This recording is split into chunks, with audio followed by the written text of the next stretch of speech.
स्वागत है आपका देश का दर्पण डीकेडी न्यूज़ में। आइए नज़र डालते हैं आज की कुछ खास खबर पर। लखनऊ, फर्जी दस्तावेज लगाकर कार फाइनेंस कराने वाला गिरोह पकड़ा गया। विभूति खंड इलाके से गिरोह के 4 लोग अब तक गिरफ्तार। धोखाधड़ी से फाइनेंस करवाकर बेची गई कारें बरामद।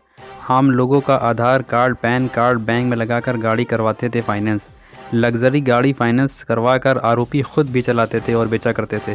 फर्जी दस्तावेज अप्रूव करने पर बैंक के कर्मचारियों की मिलीभगत की आशंका। एक आरोपी राजकुमार को विभूति खंड पुलिस ने गिरफ्तार किया। मुख्य आरोपी सहित अब तक 4 गिरफ्तार। 9 लग्जरी गाड़ियां व एक एक्टिवा पुलिस ने बरामद की। मास्टरमाइंड गिरफ्तार हो चुका है। समीर नाम का जो है, समीर अरोड़ा था, समीर अरोड़ा वह इसका मास्टरमाइंड था। जो मतलब इसको जानकारी नहीं, उनको कैसे राहत मिलेगी? उनको तो अब स्पष्ट हो गया, ये एक फ्रॉड का मुकदमा इन लोगों के खिलाफ लिखा जा रहा है। बैंक को, जो जिन बैंक ने फाइनेंस की थी गाड़ी, उनको सूचना दी जाएगी, अपने आप ही उनको पता चल जाए कि इन लोगों के द्वारा गाड़ी फाइनेंस नहीं कराई गई। अब तक इनके द्वारा कितने लोन पास कराए गए फर्जी? क्या कुछ ऐसी जानकारी नहीं, इस तरह की जानकारी तो यहीं से जो गिरफ्तार होता है वो जानकारी उसे हम लोग एक्सपेक्ट कर रहे हैं। बाकी हम लोग बैंकों को भी संपर्क किए हैं कि वो अपने लोन को इस प्रकार को एक बार फिर चेक कर लें। सर, ये जो पैन कार्ड और आधार कार्ड इस्तेमाल करते हैं तो उसकी सिविल कैसे बदलेंगे? जब फाइनेंस कराते होंगे तो सिविल भी पता होनी चाहिए ना कि जो उसका फाइनेंस हो जाएगा।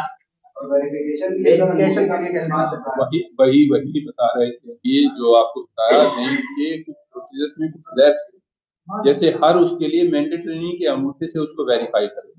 हम इसी चीज के लिए अनुरोध करेंगे, बैंक को अनुरोध पत्र भेजेंगे, उनके भी हित में है और सबके हित में यही है कि इस तरह के अपराध को रोका जाए। यदि फिंगरप्रिंट से, हम इम्प्रेशन से यदि उसको टैली कर लेंगे तो निश्चित रूप से इस तरह के अपराधों को रोका जा सकना संभव होगा। गाड़ी बेची गई है, क्या उनसे भी पूछताछ की जाएगी, अप्रूव किया जाएगा? नहीं, वो तो साक्षी है, वो तो हमारे गवाह है ही। इन्होंने बेची है, वो गवाह है। गुड फेथ में लिए कागज तो ओरिजिनल थे।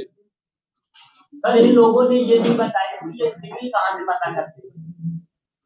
जो आरोपी पकड़े गए जब कोई भी चीज का फाइनेंस किया जाता है, फाइनेंस करवाया जाता है, तो सर एक सिविल बनाई जाती है ना कि इतनी सिविलों की तक ये फाइनेंस हो पाएगी। तो ये जो सिविल वाला पोर्शन है वो कैसे इनको पता? देखिए, सिविल वाला जो पोर्शन है वो डॉक्यूमेंट से निकल जाता है। अगर आपका पैन और आधार या कोई अगर पैन भी नहीं है, अगर कोई दूसरा डॉक्यूमेंट भी है तो भी सिविल निकल जाता है। तो जिस तरह से इन्होंने डॉक्यूमेंट फोर्ज कर लिए पर जो उस पे नंबर थे वो सही थे, तो उसके बेसिस पे सिविल निकाला जा सकता है। वो कोई इतना बड़ा इशू नहीं है। बस ये कि डॉक्यूमेंट्स इन्होंने फॉल्सिफाई किए और फॉल्सिफाई करने के बाद उनके बेसिस पे अपना फोटो इम्पर्सनेट करके उस आदमी को होते हैं। हमारे एडीसीपी साहब पहले बैंक में सेवा कर चुके हैं, वो बता रहे हैं कि हाँ, वास्तव में इस तरह के सोशल लैब्स हैं जिनको यदि पाठ दिया जाए तो इस तरह की धोखाधड़ी कम हो जाएगी। हम निश्चित रूप से बैंक को इसके संबंध में सूचित करेंगे कि इस तरह की सावधानी बरती जाए जिससे कि भविष्य में इस प्रकार के अपराधों को रोका जा सके।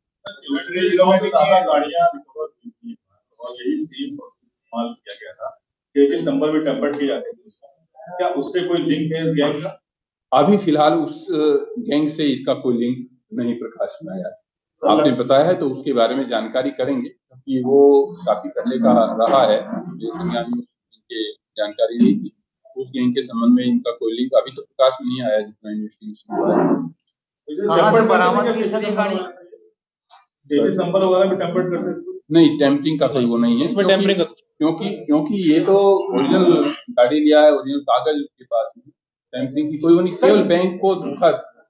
सर, ये जो गिरोह है, इस गिरोह में किस तरीके से बैंक से टाई अप किया जाता था? बैंक कुछ कर्मी भी क्या इसमें संलिप्त पाए जा रहे हैं?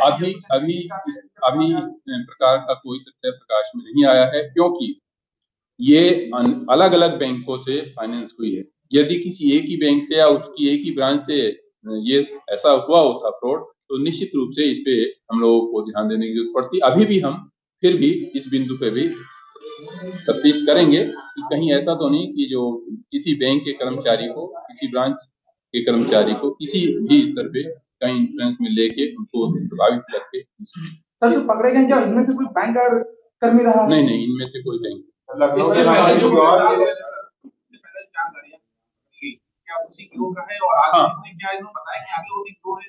आगे अभी एक अभी और शेष है, तो हम लगे हैं उसकी गिरफ्तारी में। तो संभावना यह है कि अभी और गाड़ियां बरामद करनी।